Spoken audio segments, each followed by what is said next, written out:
요즘 분양가 상한제 이후 당첨만 됐다 하면 평당 1,000만 원씩은 남길 수 있다는 일명 로또 아파트 열풍이 일고 있죠.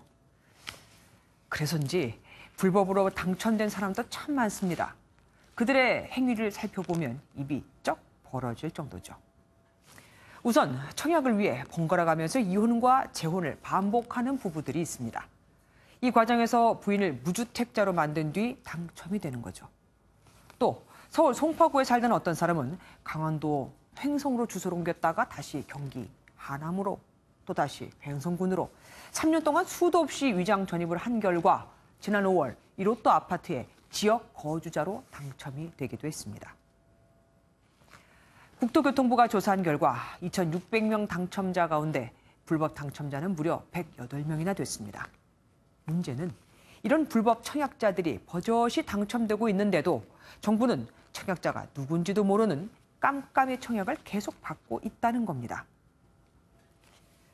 이번에 정부가 적발한 불법 청약 행위를 보더라도 전통적인 수법인 위장 전입이 77건이나 되고 통장 불법 매매가 26건에 달하는데도 정부는 당첨자를 발표하고 난 뒤에야 불법 청약자들을 찾아냈습니다. 불법 청약 문제는 어제 오늘 일이 아닌데 당첨자 발표 전에 미리 색출해낼 수는 없었던 걸까요? 뒷북 대책도 빠지지 않았죠. 불법 당첨된 주택 계약을 취소하도록 의무화하고 당첨이 취소된 물량을 무주택 서민에게 공급하겠다고 하는데 그럼 이미 떨어진 선량한 탈락자들은 어떻게 해야 하나요? 더 큰 문제는 불법 청약에 대한 실제 처벌이 벌금 100만 원 정도로 솜방망이라는 겁니다. 청약 제한 기간도 법에는 10년으로 규정돼 있지만 실제로는 그 절반에도 사실 못 미칩니다.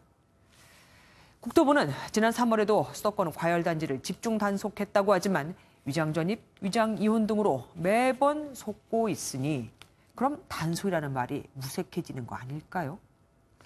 청약자에 대한 사전 감독은 아예 손 놓고 있는 게 아닐까요?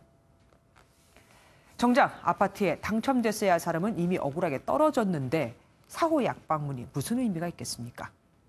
차별 없는 공정한 사회가 이번 정부의 약속이었던 만큼 100명의 도둑을 잡기 전에 한 명이라도 억울함이 있어서는 안 될 겁니다.